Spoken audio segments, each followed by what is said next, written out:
अस्सलाम वालेकुम व्यूअर्स, मैं हूं समीना पाशा। उम्मीद है आप लोग खैरियत से होंगे। व्यूअर्स कुछ आम खबरें अपडेट्स लेकर इस व्लॉग में आपके सामने हाजिर हैं जनाब। इंपॉर्टेंट खबरें हैं जी। खैबर पख्तूनख्वा में इस वक्त जो अमन अमान की सूरत हाल है वो मखदूश से मखदूश तर होती जा रही है और ऐसे में एक अहम जो सिक्योरिटी कमेटी बनाई गई है खैबर पख्तूनख्वा की जानिब से, अमन कमेटी बनाई गई है असेंबली की, उसका एक इजलास भी हुआ बड़ा अहम। इससे पहले सुहेल आफरीदी साहब ने कुछ गुफ्तगू भी की और उन्होंने भी जो अपनी डिमांड्स और कुछ बातें सामने रखी हैं वो भी बड़ी इंपॉर्टेंट है। तो इन तमाम चीजों से मुतालिक आपको आगाह करेंगे और फिर उसके साथ साथ आज मरीम नवाज साहिबा ने भी एक मीटिंग रखी थी जी और ये मीटिंग थी मुख्तलिफ अहले सुन्नत के मकातिब फिक्र के मुख्तलिफ उलमाए कराम और आइमा कराम के साथ। और इसका मकसद क्या था, इसमें उन्होंने क्या गुफ्तगू की, वो सारी चीजें आपके साथ शेयर करते हैं। और फिर उसके बाद आपको ये भी बताएंगे कि काजी साहब के साथ क्या वाकया पेश आया है, इसके ऊपर बड़ी एक खबर सर्कुलेट हो रही है। और फिर ये भी आपको बताएंगे कि आज पीटीआई के लिए एक अच्छी खबर भी आई है। ईमान मजारी साहब के जो शौहर हैं उनको भी गिरफ्तार आज किया गया, ये भी एक खबर अदालत से जुड़ी हुई आपके साथ शेयर करेंगे। तो काफी कुछ इस व्लॉग में आपसे रिक्वेस्ट है कि चैनल को सब्सक्राइब कर लें अगर अभी तक सब्सक्राइब नहीं किया। तो सबसे पहले जरा बात कर लेते हैं केपी के अमन अमान की सूरत हाल के हवाले से, क्योंकि वहां पर जो बदमनी है उसमें इजाफा नजर आ रहा है। एक तो आज कुर्रम के इलाके में सिक्योरिटी फोर्सेज और जो वहां पे दहशतगर्द मौजूद हैं उनके साथ जो इनकी आपस में झड़प हुई है, सिक्योरिटी फोर्सेज ने उनके खिलाफ कार्रवाई की। सिक्योरिटी फोर्सेज के मुताबिक 7 खवारिज जो हैं उनको हलाक कर दिया गया है और इस वाकये के दौरान जो पाकिस्तानी फोर्सेज हैं उनका भी जानी नुकसान हुआ है और एक कैप्टन नुमान समेत 6 अफराद जो हैं वो 6 सिपाही जो है हमारे वो शहीद हो गए, उन्होंने जामे शहादत नोश किया है। अच्छा, अब ये फिर अगेन वही एक मामला है कि इस तरह के वाकयात होते हैं तो फिर हर कोई इस बात पर यही बात कर रहा होता है कि हमारे भी जो फौजी जवान हैं वो शहीद हो रहे हैं और मुसलसल एक जानों का नजराना दे रहे हैं। तो इस मामले को जाके आखिर कहाँ खत्म होना है, इसके ऊपर क्या रास्ता अपनाया जाना चाहिए। और सबसे बड़ा प्रॉब्लम यह है कि जो वहां के लोग हैं इन इलाकों में वो खुद किसी ऑपरेशन को सपोर्ट करने के हक में नहीं है और वो अपनी उसकी वैलिड वजूहात भी रखते हैं। वो कहते हैं कि जी इन तमाम चीजों में, ऑपरेशंस में एक तो उन्हें बेघर होना पड़ता है, फिर उनके घर टूटते फूटते हैं, तबाह बर्बाद होते हैं, उनके कारोबार खराब होते हैं और सबसे बढ़कर ये कि जानी नुकसान भी हो जाता है। और आज इस हवाले से बात करते हुए सुहेल आफरीदी साहब, वजीर आला खैबर पख्तूनख्वा ने बड़ी इंपॉर्टेंट गुफ्तगू की और उन्होंने कहा कि अगर आप इंटरनेशनल स्टैंडर्ड देखें तो उसमें जो कोलैटरल डैमेज है उसके हवाले से जो डेफिनेशन है उसके मुताबिक ये है कि अगर आप कोई 100 दहशतगर्द मारते हैं तो उसके साथ अगर कोई 2 आम शहरी बेगुनाह लोग शहीद होते हैं जो कि नहीं होने चाहिए, तो फिर भी लोग कहते हैं कि ये जी कोलैटरल डैमेज हो गया, यानी कि आपने बहुत बड़ी कार्रवाई की और उसके नतीजे में कुछ ऐसा भी नाखुशगवार मामला भी साथ हुआ, उसको भी अवॉइड करना चाहिए, लेकिन फिर भी उसको कोलैटरल डैमेज की डेफिनेशन में रखा जाता है। लेकिन सुहेल आफरीदी कहते हैं कि जो पाकिस्तान में और तीरा में कार्रवाई हुई है उसमें अगर आप देखें तो आपके 21 लोग जो हैं वो शहीद हो जाते हैं, वो आम शहरी होते हैं। जब हम उनसे पूछते हैं कि जनाब दहशतगर्द कितने मारे गए तो कोई दहशतगर्द उनमें साबित नहीं होता।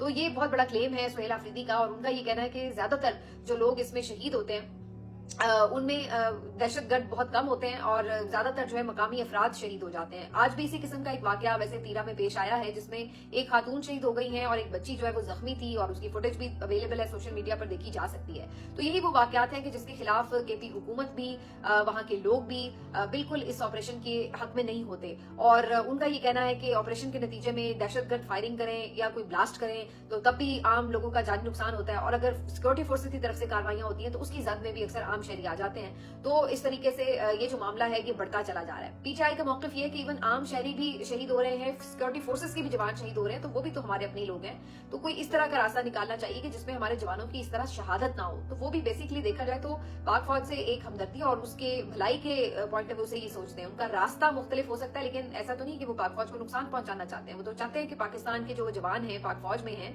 उनकी भी शहादतें ना हो, पुलिस वालों की भी शहादतें ना हो, आम लोगों की भी शहादतें ना हो। अच्छा, अब इसका तासुर ये बनाया जाता है कि पता नहीं पीटीआई ये कह रही है कि जी दहशतगर्दों को जनाब मेज पे साथ बिठा लो, उनके साथ बातचीत शुरू कर दो।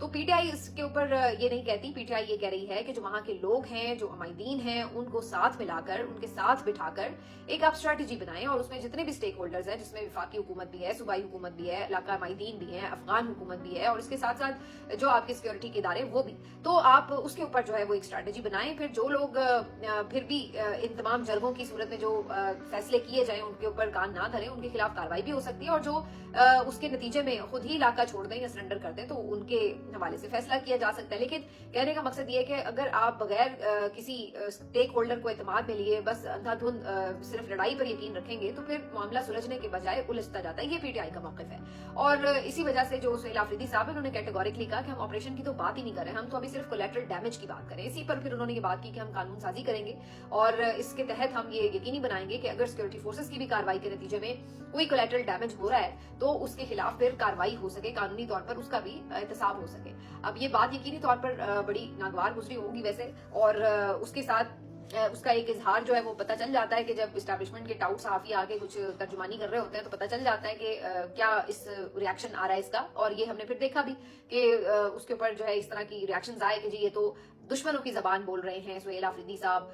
राना सनाउल्लाह साहब ने भी कहा कि अगर उन्होंने अपना लबो लहजा दुरुस्त ना किया तो उनकी मुलाकात नहीं हो पाएगी, अगर उन्होंने लबो लहजा दुरुस्त किया तो फिर उनके लिए कुछ मुश्किलें आसान हो जाएंगी। तो इस तरह की चीजें जो है वो चलाई जा रही हैं। मतलब है कि अब तो सीधा सीधा सब आके ये बात कहते हैं कि जी डंडा हमारे हाथ में है तो बात हमारी चलेगी, माननी है तो मानो, नहीं माननी है तो फिर जो है वो डंडे खाओगे, बस सीधी बात है। इसके अलावा कोई सही, कोई गलत, कोई आइन, कोई कानून, कोई अखलाकियात, कोई रवायात, किसी हवाले से कोई चीज जो है वो मलहूज़े खातिर नहीं रखी जाती। अब बस यही एक असूल है कि डंडे का उसूल है।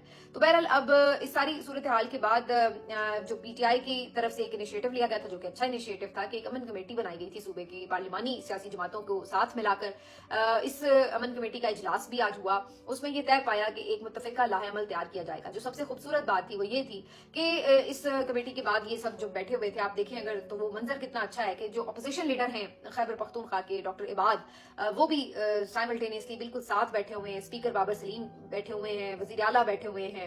यानी आपको नजर आ रहा है कि वो सिर्फ ये नहीं कह रहे कि जी हुकूमत चूंकि हमारे पास लिहाजा हमें किसी से पूछने बताने की जरूरत नहीं, हमारा तो जो दिल करेगा हम करेंगे, बल्कि वो समझते हैं कि चूंकि ये आवाम के लिए फलाह का मामला है, चूंकि ये अमन अमान से जुड़ा मामला है और बेसिक नौयत का है, तो इसमें जितने स्टेक होल्डर्स हैं, चाहे ऑपोजिशन की 4 सीटें हों चाहे 5 सीटें हों, लेकिन उनको हमें साथ बिठाना है, उनकी भी हमने राय लेनी जरूर है। तो इस तरीके से वो जो है उनको साथ लेकर अपने चल रहे हैं। दूसरी तरफ आप ये दूसरे सूबों में देख भी नहीं सकते कि कहीं पर ऑपोजिशन को इस तरीके से एतमाद में लिया जा रहा हो, उनको किसी तरह भी किसी फैसला साजी में कोई अहमियत दी जा रही हो।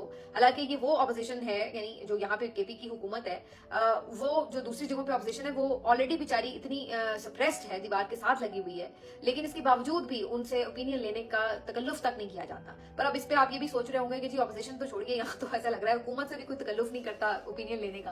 बड़े बड़े फैसले हो रहे हैं, ना रियासत का कोई नुमाइंदा आके बताता है कि हाँ भाई हम ये करने जा रहे हैं। हमें बैनुल अक़वामी अखबारात और जरीदों से पता चलता है कि जी अब हमारे मुल्क का ये फैसला हो रहा है, अब हमारे मुल्क का वो फैसला हो रहा है। तो ये तो हालात है। तो यहाँ पे हुकूमत को नहीं पता तो ऑपोजिशन को इन्होंने क्या लेना है। तो बहरहाल केपी में आपको ये फिर भी जमहूरियत का एक एलिमेंट नजर आता है कि कम से कम वो ऑपोजिशन को ऑन बोर्ड लेते हैं, उनसे राय लेते हैं और उनको अहमियत देते हैं। और इवन मैं देख रही थी कि सेनेट इलेक्शन के हवाले से भी हमायत मांगी गई। आज मौलाना फजल रहमान साहब से कल फिर असद कैसर साहब ने मुलाकात की है, अपोजिशन लीडर की तकर्री के हवाले से भी उनसे हिमायत मांगी। अब कई दफा मौलाना जो है वो पीटीआई से मिलते हैं और कई दफा वो उनको इनकार भी कर देते हैं, उनके साथ नहीं हाथ मिलाते, फिर भी वो हर ऐसे मौके पे जाते हैं क्योंकि ये ऑपोजिशन की रिवायात रही हैं, ये जमहूरियत की रिवायात रही हैं कि भाई ठीक है आपकी एक इलेक्शन होने जा रहा है एक सीट के ऊपर भी, तो आप लेते हैं, अपना वोट मांगने का हक सबको होता है। लेकिन ये चीजें आप टोटली आपको नापैद नजर आती हैं। पंजाब में तो ऐसा लगता है कोई कर्फ्यू लगा हुआ है ना, कि मतलब ऑपोजिशन का तो वजूद ही खत्म करने पे तुली बैठी है मैडम। आज तो आप उनकी गुफ्तगू सुने कि किस तरह ये खातून जो है ये नफरत और जहर से भरी हुई खातून है।